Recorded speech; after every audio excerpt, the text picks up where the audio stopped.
আসসালামু আলাইকুম রহমতুল্লাহ বারাকাতু। কেমন আছো ছাত্রছাত্রীরা? আশা করি আমরা সকলেই আল্লাহর রহমতে ভালো আছি। চলো যাই আমরা আজকে একটি নতুন ভিডিও নিয়ে আলোচনা করি। তোমরা দেখতেই পাচ্ছ যে ভিডিও আজকে যে বিষয় তা হচ্ছে ন্যারেশন। আজকে আমরা পুরো ক্লাস ন্যারেশন নিয়ে আলোচনা করব ইনশাআল্লাহ, এবং খুব সহজ সূত্রের মাধ্যমে শিখব। The lessons you will learn here: narration rules, transformation skills, speaking styles. 3 items will be taught easily by the methods of narration. Part 1: Narration of assertive sentence. আমরা পার্ট 1 এ আলোচনা করব অ্যাসার্টিভ সেন্টেন্সের কিভাবে ন্যারেশন হবে তা নিয়ে। Narration means the speech of a speaker. Example: Tanai said that he would better than Foy. Narration is of two kinds: direct narration and indirect narration. ওকে, তাহলে আমরা ন্যারেশনের সংজ্ঞা জানলাম যে বক্তার কথাকেই ন্যারেশন বলে। যেমন তনাই বলল যে সে ফয়ের চেয়ে ভালো করবে। ন্যারেশন দুই ধরনের: ডিরেক্ট ন্যারেশন এবং indirect narration. Direct narration: the direct speech of the speaker is called direct narration. Example: Rock said, I support the foreman. Indirect narration: the indirect speech of the speaker is called indirect narration. Example: Hopi said that he ran fast in the race competition.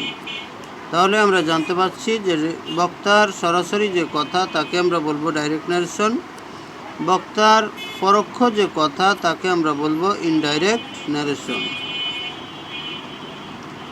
Direct narration is of two kinds: reporting verb, reported speech. Reporting verb: the part given before single comma is called reporting verb. Example: Arku says to Rocks, you are fortunate. তাহলে ডাইরেক্ট ন্যারেশনের দুইটি ভাগ আছে। এক নম্বর হচ্ছে reporting verb, দ্বিতীয়টি হচ্ছে রিপোর্টেড স্পিচ। রিপোর্টিং ভার্ব হচ্ছে একটি কমার আগের অংশটাই হচ্ছে রিপোর্টিং ভার্ব, এবং দুইটি কমার মধ্যে বা ইনভার্টেড কমার মধ্যে যে অংশটি থাকবে তাকে আমরা বলবো reported speech.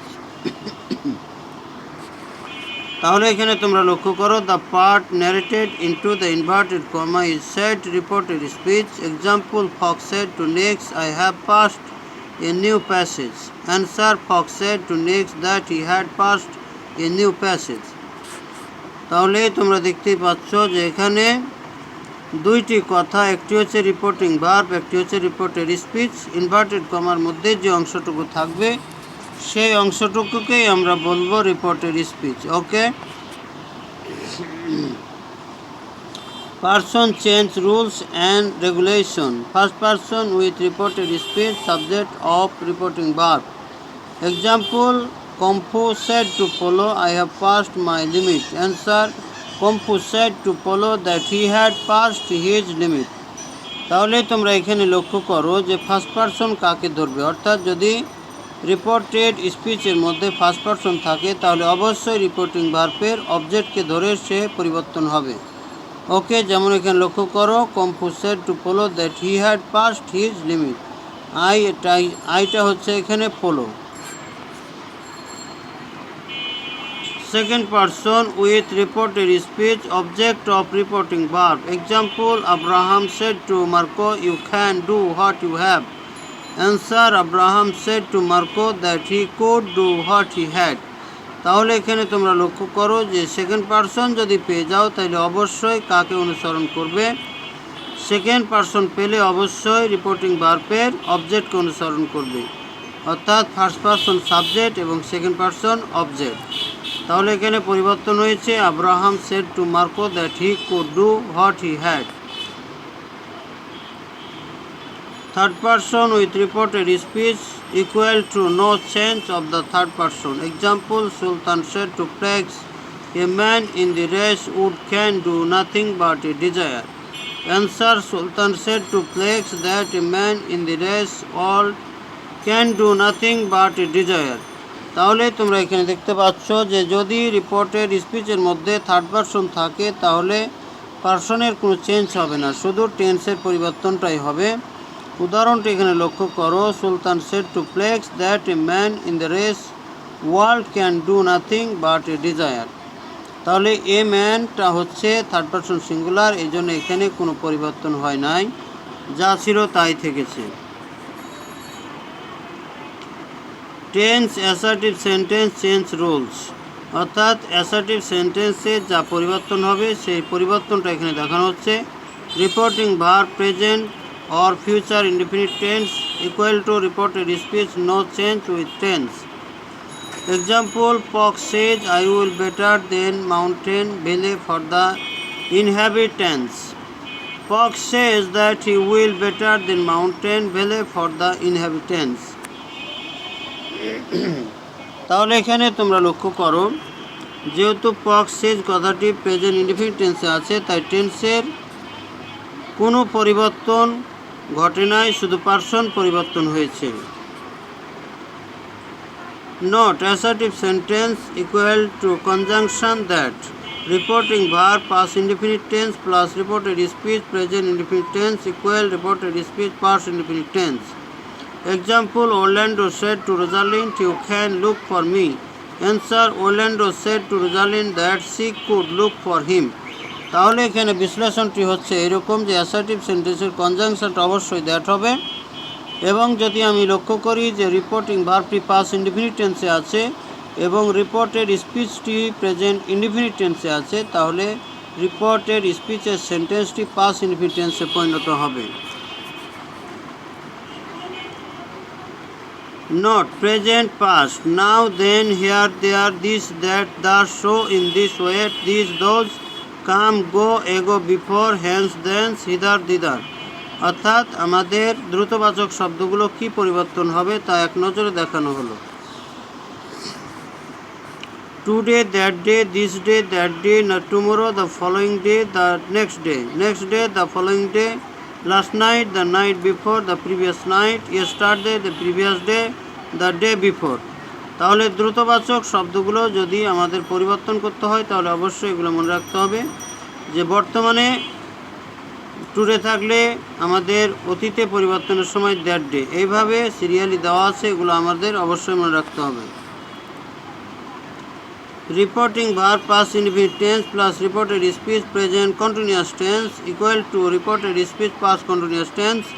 Example, Amin told সাইলক you are sticking to Celia। Answer, Amin told Shylock that he was sticking to Celia। তাহলে এখানে পরবর্তী যে আলোচনাটি হচ্ছে তা হচ্ছে যদি আমরা দেখি রিপোর্টেড স্পিচটি পাস্ট ইনডিফিনিট টেন্সে আছে, তার সাথে সাথে রিপোর্টিং ভার্বটি প্রেজেন্ট কন্টিনিউয়াস টেন্সে আছে। অর্থাৎ রিপোর্টিং ভার্ব যদি পাস্ট ইনডিফিনিট টেন্সে থাকে তাহলে আমাদের দেখতে হবে রিপোর্টেড স্পিচ কোন টেন্সে আছে। যদি কন্টিনিউয়াস টেন্সে পাই তাহলে তাকে অবশ্যই পাস্ট কন্টিনিউয়াসে নিয়ে আসবো। যেমন এখানে লেখা হয়েছে Amin told Shylock that he was sticking, you are sticking, he was sticking, present কন্টিনিউয়াসকে পাস্ট কন্টিনিউয়াসে আনা হয়েছে। Reporting verb past indefinite tense plus reported speech present perfect tense equal to reported speech past perfect tense. Example, Ronak said to her mother, you have passed your present tense। Answer, Ronak said to her mother that she had passed her present tense। তাহলে তোমরা লক্ষ্য করো যদি reporting ভার্বটি past indefinite টেন্সে থাকে তার সাথে সাথে রিপোর্টেড স্পিচটি প্রেজেন্ট পারফেক্ট টেন্সে থাকে তাহলে অবশ্যই রিপোর্টেড স্পিচের বাক্যটিকে পাস্ট পারফেক্টে আনতে হবে, যা তোমাদের উদাহরণে দেখানো হলো যে Ronak said to her mother that she had past her present tense। Reporting verb past indefinite tense plus reported speech present perfect continuous tense equal to reported speech past perfect continuous tense। Example, Orkut said to his children, I have been looking for you for an hour। Answer, Orkut said to his children that he had been looking for them for an hour। তাহলে এখানে তোমরা লক্ষ্য করো reporting verb যদি past indefinite টেন্সে থাকে তার সাথে সাথে রিপোর্টেড স্পিচটি যদি প্রেজেন্ট পারফেক্ট কন্টিনিউয়াস টেন্সে থাকে তাহলে অবশ্যই আমাকে প্রেজেন্ট পারফেক্ট কন্টিনিউয়াস টেন্সটিকে পাস্ট পারফেক্ট কন্টিনিউয়াস টেন্সে আনতে হবে। উদাহরণ, Arku said to his children that he had been looking for them for an hour. Have বিনের জায়গায় হ্যাড বিন করে পাস্ট পারফেক্ট কন্টিনিউয়াস টেন্স করা হয়েছে। Reporting verb past indefinite tense plus reported speech past indefinite tense equal to reported speech past perfect tense. Example, Arun told সাইলক Rolo sent a letter to me. Orku told Silok that he had sent a letter to him. তাহলে এখানে লক্ষ্য করো, যদি reporting ভার্বটি past indefinite টেন্সে আছে এমন মনে হয় এবং তার সাথে সাথে রিপোর্টেড স্পিচটিও পাস্ট ইনডিফিনিট টেন্সে আছে, তাহলে অবশ্যই রিপোর্টেড স্পিচের সেন্টেন্সটিকে আমাকে পাস্ট পারফেক্টে আনতে হবে। উদাহরণে দেখানো হয়েছে, Orku told Silok that he had sent a letter to him. Rolo sent a letter, he had sent a letter to him. Okay? Reporting verb past indefinite tense plus reported speech past continuous tense equal to reported speech past perfect continuous tense. Example, Milton said to the armies, "You were setting up the camp in the dense wood." Answer, Milton said to the armies that they had been setting up the camp in the dense wood. তাহলে এখানে সূত্রটি লক্ষ্য করো, যদি আমরা দেখতে পাই reporting ভার্বটি past indefinite টেন্সে আছে, তার সাথে সাথে রিপোর্টেড স্পিচের সেন্টেন্সটি পাস্ট কন্টিনিউয়াস টেন্সে আছে, তাহলে অবশ্যই রিপোর্টেড স্পিচের সেন্টেন্সটিকে আমাদের পাস্ট পারফেক্ট কন্টিনিউয়াস টেন্সে নিতে হবে। যেমন উদাহরণে দেওয়া হয়েছে, Milton said to the armies, you were setting up the camp in the dense wood. Milton said to the armies that they had been setting up the camp in the dense wood. Reporting verb past indefinite tense plus reported speech future indefinite tense equal to reported speech future in past tense. Example, a white man said to the city dwellers, an elephant may harm the hotels and restaurants. A white man said to the city dwellers that an elephant might harm the hotels and restaurants. তাহলে এখানে লক্ষ্য করো, যদি আমরা দেখি যে reporting ভার্বটি past indefinite টেন্সে আছে এবং রিপোর্টেড স্পিচটি ফিউচার টেন্সে আছে বা ফিউচার ইনডিফিনিট টেন্সে আছে, তাহলে অবশ্যই তাকে ফিউচার ইন পাস্টে আনতে হবে। অর্থাৎ ক্যান থাকলে কুড, মে থাকলে মাইট, শ্যাল থাকলে শুড, উইল থাকলে উড, শ্যাল বা উইল থাকলে উড, এই ধরনের পরিবর্তন করে আমাদেরকে সেন্টেন্সটি ঠিক করতে হবে। উদাহরণটি লক্ষ্য করো, a white man said to the city dwellers, an elephant may harm the hotels and restaurants. Answer, a white man said to the city dwellers that an elephant might harm the hotels and restaurants. তাহলে এখানে মেয়ের জায়গাতে মাইট করা হয়েছে এবং সূত্র অনুসারে conjunction that এবং সাথে সাথে পার্সন পরিবর্তনটা ঠিক রাখা হয়েছে। We সমান people equal to we will not be changed. Example, my friend said to me we will die. Answer, my friend said to me that he will die. তাহলে এখানে লক্ষ্য করো, যদি উই দিয়ে জনগণকে বোঝায় তাহলে উইটা পরিবর্তন হবে না, অর্থাৎ পিপুল সমান উই বা উই সমান পিপুল থাকবে। My friend said to me we will die, আমার বন্ধু বললেন যে আমরা মারা যাব, তার মানে জনগণ মারা যাবে। My friend said to me that we will die, এখানে পরিবর্তন হলো না, কারণ এটি চিরন্তন সত্য যে মানুষ মারা যাবে। Part 2, narration of interrogative sentence. এখানে আমরা ইন্টারোগেটিভ সেন্টেন্সকে কীভাবে ডাইরেক্ট থেকে ইনডাইরেক্ট করতে হয় তা নিয়ে আলোচনা করব ইনশাল্লাহ। Note, reporting speech starting with WH question equal to know, if, weather, conjunction. Example, Cox said to Mox, what is your name? What is your age? Cox asked Mox what his age was.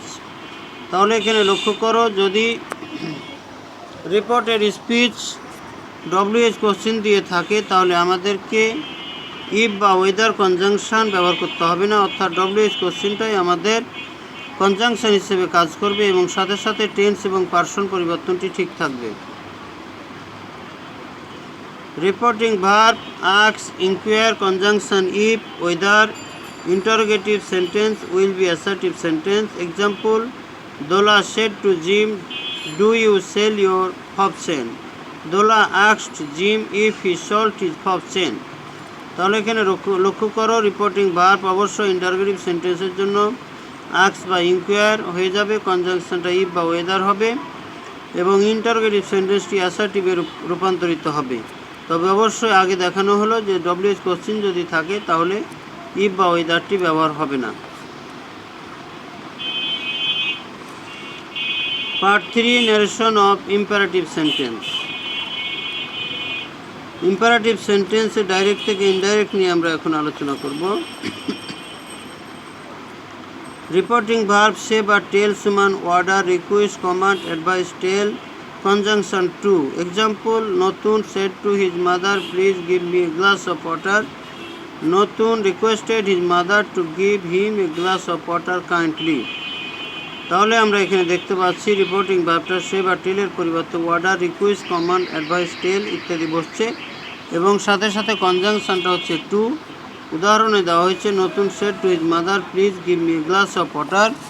Answer, Natun requested his mother to give him a glass of water kindly. অর্থাৎ এখানে please থাকলে kindly বসাবো এবং অন্য অন্য ক্ষেত্রে আমাদের ঠিক রাখতে হবে, অর্থাৎ বর্তমানের ঘটনা হলে রিকোয়েস্ট এবং অতীতের ঘটনার জন্য এখানে রিকোয়েস্টেড করা হয়েছে। Reported speech starting with do not, conjunction not to. Example, T2 said to his son, do not do this. Answer, T2 ordered his son not to do that. তাহলে এখানে লক্ষ্য করো, যদি আমরা দেখি যে রিপোর্টেড স্পিচটি ডু নট দিয়ে শুরু হয়েছে তাহলে এখানে আমাদের কনজাংশনটি হয়ে যাবে not to. Okay. Reporting verb ask, beg, encourage, entreat, invite, command, forbid may be applied. এখানে উল্লেখ করা হচ্ছে যে আমরা কারণবশত রিপোর্টিং ভার্বটি ask, beg, encourage, entreat, invite, recommend, forbid, may ইত্যাদি ভার্বগুলো আমরা ব্যবহার করতে পারি যদি প্রয়োজন হয় বা প্রয়োজন মনে করি। Example, Riaz said to his children do not disturb. Riaz forbade his children to disturb. তাহলে রিয়াজ তার ছেলেমেয়েদের বললেন বিরক্ত করো না। রিয়াজ তার ছেলেমেয়েদেরকে নিষেধ করলেন তাকে বিরক্ত করতে বা বিরক্ত না করতে। তো অর্থগুলো আমাদের একই থাকছে।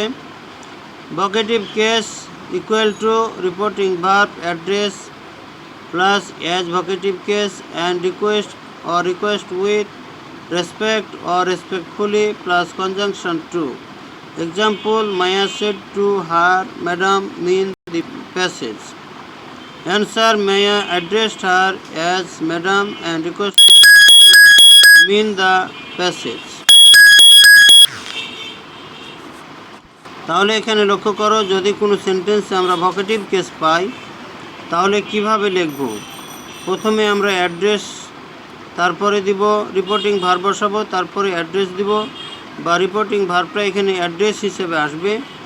তারপরে আমাদের ভোকেটিভ কেস হিসেবে স্যার, ম্যাডাম, টিচার, স্টুডেন্ট এগুলো যা আছে, বন্ধু বা ফ্রেন্ড এগুলো দিব। তারপরে অ্যান্ড বসিয়ে রিকোয়েস্ট অথবা রিকোয়েস্ট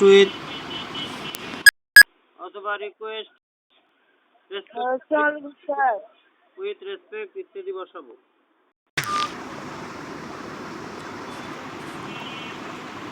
তারপরে আমাদের বাকি অংশগুলো ঠিক থাকবে, যেমন এখানে দেওয়া হয়েছে Maya addressed her as madam and requested to mean the passage. অর্থাৎ এখানে ম্যাডাম হচ্ছে ভোকেটিভ কেস, তাই এখানে ভোকেটিভ কেসটাকে ওইভাবেই দেওয়া হয়েছে। Reported speech starting with let's or let us equal to reporting verb propose, suggest, conjunction that, subject plus should plus extension.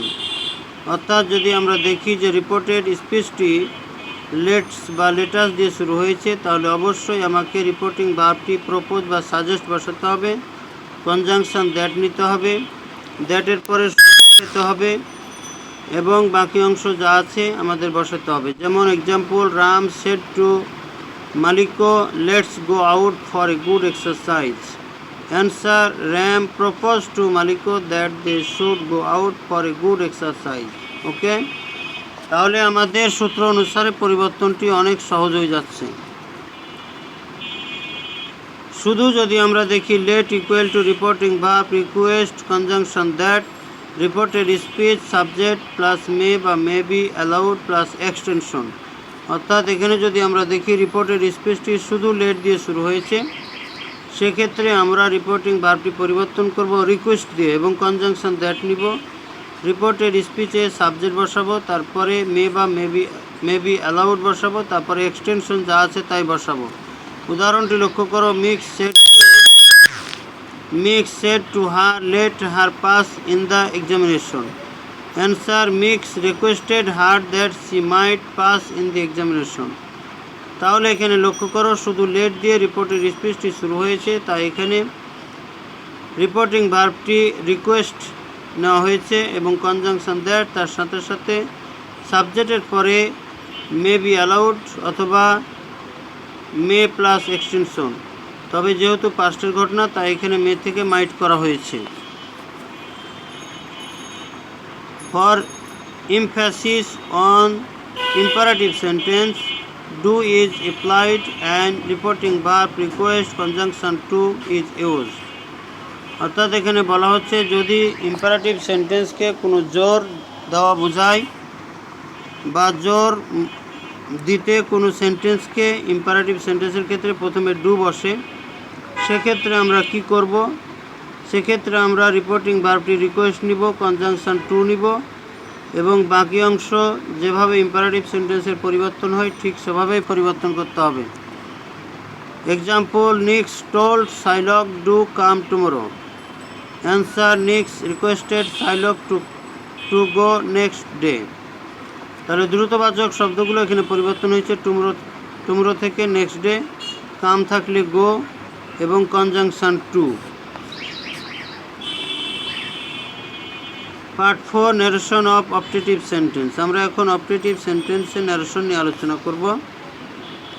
লক্ষ্য করো, রিপোর্টিং ভার্ব সে বা টেল সমান উইশ বা pray, reported speech subject plus may বা might plus extension. Example, the educator said to the learners may Allah bless you. Answer, the educator prayed for the learners that Allah might bless them. তাহলে এখানে লক্ষ্য করো সে বা টেলের পরিবর্তে wish বা pray বসানো হয়েছে এবং কনজাংশনটি দ্যাট নেওয়া হয়েছে এবং বাকি অংশ সূত্র অনুসারে দেওয়া হয়েছে। তাহলে এখানে আমাদের প্রশ্ন আসতে পারে কখন আমরা প্রে বসাবো, উইশ বসাবো আর কখন প্রে বসাবো। তাহলে আমাদের মনে রাখতে হবে যদি এখানে আল্লাহর কথা থাকে তাহলে প্রে এবং বাকি ক্ষেত্রে উইশ বসাবো। Part 5, narration of exclamatory sentence. Reporting verb say বা টেল সমান এক্সক্লেম উইথ জয় বা এক্সক্লেম উইথ সরো, কনজাংশন থাকবে that. Example, Arun said to fax alas we have lost our life caring visa. Answer, Arun exclaim with sorrow that they had lost their life caring visa. তাহলে এখানে লক্ষ্য করো যে reporting ভার্বটি সে বা টেলের পরিবর্তে exclaim with জয় অথবা exclaim with সরো বসবে, অর্থাৎ আনন্দের কথা হলে জয় এক্সক্লেম উইথ জয় এবং দুঃখের কথা হলে এক্সক্লেম উইথ সরো বসাতে হবে এবং কনজাংশন হিসেবে দ্যাট বসাতে হবে। উদাহরণটি লক্ষ্য করো, Arun said to fax alas we have lost our life caring visa. Arun exclaim with sorrow that they had lost their life caring visa. যেহেতু এটি দুঃখের কথা যে তাদের জীবন রক্ষাকারী ভিসা বা ছাড়পত্রটি হারিয়ে গেছে, তাই এখানে এক্সক্লেম উইথ সরো বসানো হয়েছে। Reporting object plus for plus object exclamatory odd will be erase. অর্থাৎ এখানে বোঝাচ্ছে যে রিপোর্টিং অবজেক্ট যদি ফর দিয়ে কিছু বোঝানো হয় তাহলে এক্সক্লেমেটরি ওয়ার্ড যেটি থাকবে তা অবশ্যই বাতিল হয়ে যাবে। Example, Tufan said to Caesar bravo I am a lucky man. Answer, Tufan exclaim with joy for Caesar that he was a lucky man. তাহলে এখানে আমরা দেখতে পাচ্ছি যদি কোনো কারণে ফর সহ আমার কিছু অবজেক্ট দেওয়া লাগে বা অবজেক্ট থাকে, তাহলে সেখানে অবজেক্টের আগে ফর বসাবো এবং আমাদের এক্সক্লেমেটরি যে ওয়ার্ড সেটিকে আমরা মুছে দিব এবং বাকি অংশের পরিবর্তনটি টেন্স অনুসারে পার্সন পরিবর্তন হবে এবং পার্সন অনুসারেই আমাকে টেন্সটা লিখতে হবে। থ্যাংক ইউ ভেরি মাচ, তোমাদেরকে অনেক ধন্যবাদ। আজকে তোমাদেরকে ন্যারেশন সম্বন্ধে সামান্য কিছু উদাহরণ এবং সহজ করে বোঝানোর চেষ্টা করা হলো। ইনশাল্লাহ তোমরা পড়বে, বুঝবে এবং গুরুত্বপূর্ণ পয়েন্টগুলোকে নোট করে রাখবে।